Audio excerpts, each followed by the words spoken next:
Good afternoon. It's actually about 3:30 and it's the first time that I'm talking to the camera. But we've had a really kind of chilled out morning. Arthur had football first thing. Then we just had a bit of a chill out, and then Tom took the boys out for a little bit of a scoot while I got a little bit of knitting done. I'll show you actually in a minute what I've been knitting on. Tom has baked a simnel cake ready for tomorrow. Although, well, it's in the oven at the moment. It needs to be in the oven for 2.5 hours, which is slightly frustrating because I also want to bake some brownies. But yeah, that's what's kind of been going on. I think I will have got a little bit of footage here and there that I will have popped in before I came on to say hello. So you'll have seen a bit of our morning, but I wanted to share a couple of things. Firstly, our tea club from Bird and Blend arrived. If you've watched for a while, you'll know I'm a big fan of Bird and Blend tea, and we are subscribed to their monthly tea club. We switched at the beginning of this year, possibly, to the caffeine-free version. So this is what has come in this month's one. You always get the little postcard. They always have a different artist that does the art. And it comes with 3 teas. As I said, are all caffeine-free ones. So we got Retro Ted, which is a Hawaiian fruit blend with coconut, pineapple, lemongrass and rose. So that's a fruit tea. We haven't had fruit teas in ages, so I'm quite glad. We've actually got a couple of fruit teas in that one. So there was Retro Ted, which is that one, which is like a hibiscus and apple and lemongrass and kind of Hawaiian flavours. Then we've got another fruit tea, which is a Paddington one, Bears Like Marmalade. So it's kind of, what does it say? It says, where's the thing? I'm holding it upside down. That's not going to help, is it? Paddington Bear loved orange marmalade. So it's just like orange marmalade infused tea. That sounds very nice. And then the final one we got is Breakfast's Ready, Honey, which is a rhubarb tea. And it says it's basically like a caffeine-free breakfast blend with a hint of honey. So that sounds really nice. We switched to the caffeine-free one just because we weren't drinking as much tea. I tend to drink the Bird and Blend teas kind of late afternoon or early evening, so I kind of want caffeine free really, but I've been really enjoying it. We get more fruit teas and less green teas, which is good because I'm not the biggest fan of green tea. But yeah, so that is the tea club that's just arrived. They can go in my basket of tea, which is starting to overflow. And then, oh, I just discovered we got a load of stickers. That's quite cool. One tough cookie. Perfect. You got this. You're one in a melon. And good vibes. Oh, that's cool. I'll pop those aside somewhere nice and safe. The other thing I thought I'd do quickly while I'm chatting is book of the day. And this is the book that I've picked for today. It is Extremely Loud and Incredibly Close by Jonathan Safran Foer. I read this book absolutely ages and ages and ages ago. It's one of those books that's been sat on my bookshelf for absolutely years. I think the last time I read this was pre-kids. So Arthur is nearly 7.5. But it's one of those books that I've just not been able to bring myself to part with. So it's sat on the book. I mean, the spine is actually faded from having been on the bookshelf for so long. But I can remember loving it. I'll read the back first and then I'll kind of just talk about it a little bit, maybe. In a vase in a closet, a couple of years after his father died in 9/11, 9-year-old Oscar discovers a key.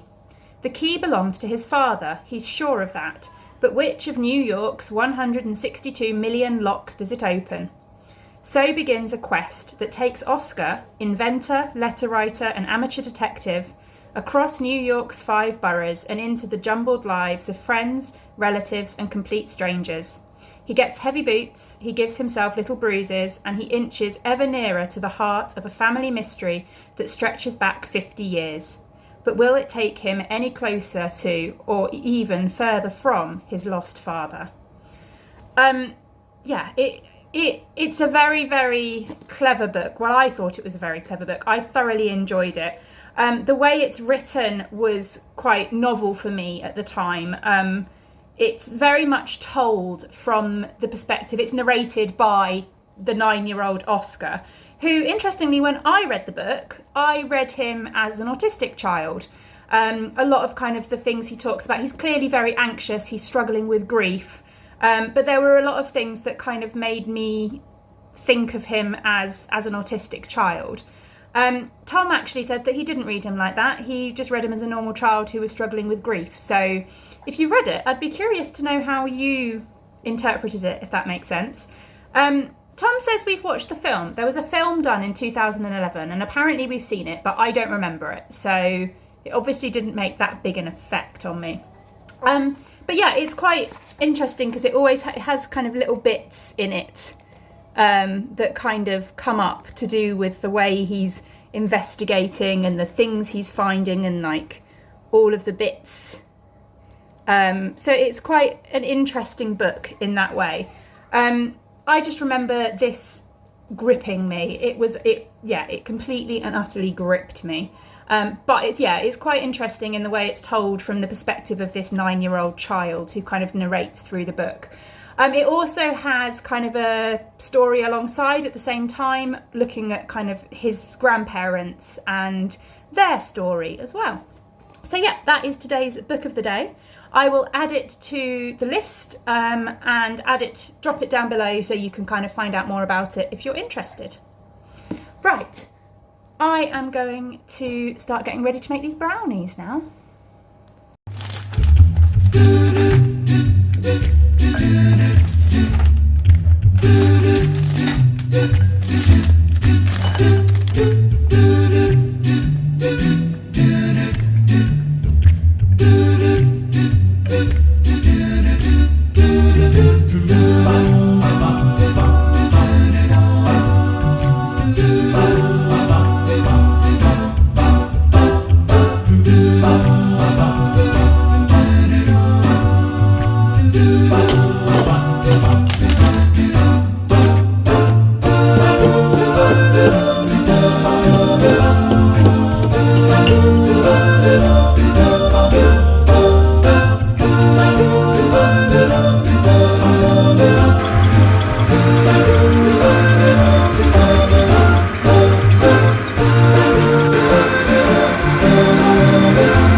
This is what I've been knitting on today. I'm making a baby vertebrae in a kind of, I think 3 to 6 is the size I'm doing, for some friends of ours who, they were expecting a baby when I started it, but they actually had their baby this week. They've had a girl. Well, I knew they were having a girl. Anyway, I'm rambling about it. But yeah, this is it. I'm not sure the colours are coming across very well in this light. This is my Beth colourway. So it's quite a nice kind of dusky purpley pink, with some little brown and purple kind of flecks. I'm really pleased with how it's knitting up though. It's definitely one of my favourite colourways. Right, good evening. It's about 7:30. Jasper has just gone up and had his story. Arthur is just, he was doing a bit of colouring, but he's just sitting down to watch a little bit of a film before he goes up. He has what we call grown-up time, which is kind of like sort of 45 minutes or so after Arthur goes up. I know, get my children right. 45 minutes or so after Jasper goes up. He gets a little bit of time for that 45 minutes to kind of do something with one of us or watch a film or something like that. So he's just settled down to do that.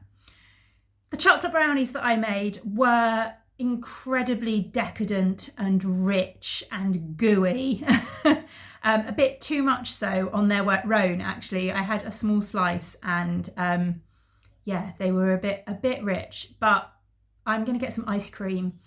We get our food shopping tomorrow, so I will add some ice cream to the order. And I think it will be really nice with like vanilla ice cream to kind of tone it down slightly. But it was really, really yummy. I will show you the simnel cake that Tom made tomorrow. We haven't cut it, we're saving it for tomorrow. So I will do a big reveal of Tom's baking tomorrow.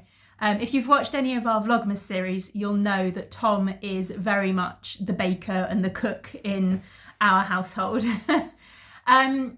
But we've got quite a nice evening planned. We are having a virtual get-together with my brother and his girlfriend as kind of a session 0 for a new Dungeons and Dragons campaign. If you've watched my podcast recently, you'll know that this is quite a new thing to me. I've just kind of got into playing Dungeons and Dragons. I've joined up with a group of lovely crafty people. We are the Crafty Dragons, which is being run by Sophie of A Spring Snowflake.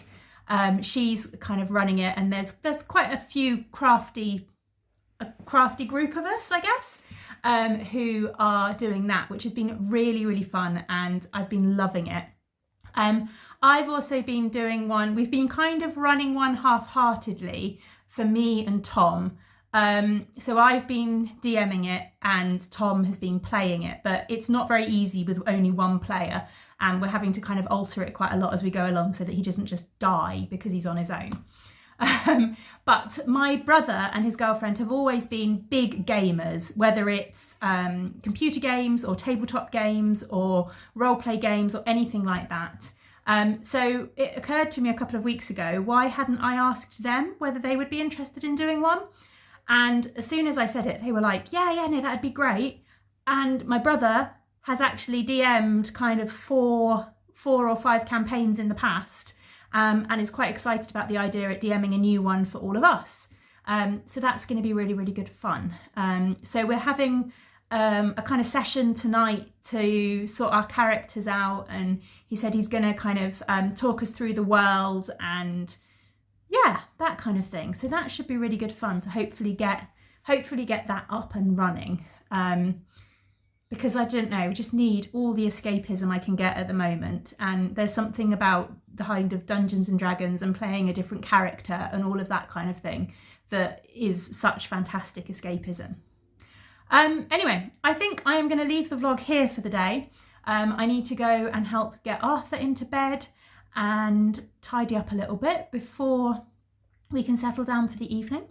But as always, I hope you've enjoyed it, and if you've got any comments, if you've read the book that I talked about earlier, or anything that I've talked about, you want to discuss further, whatever, then drop a comment down below and I'll get back to you. But thank you very much for watching, and I'll see you all tomorrow. Bye.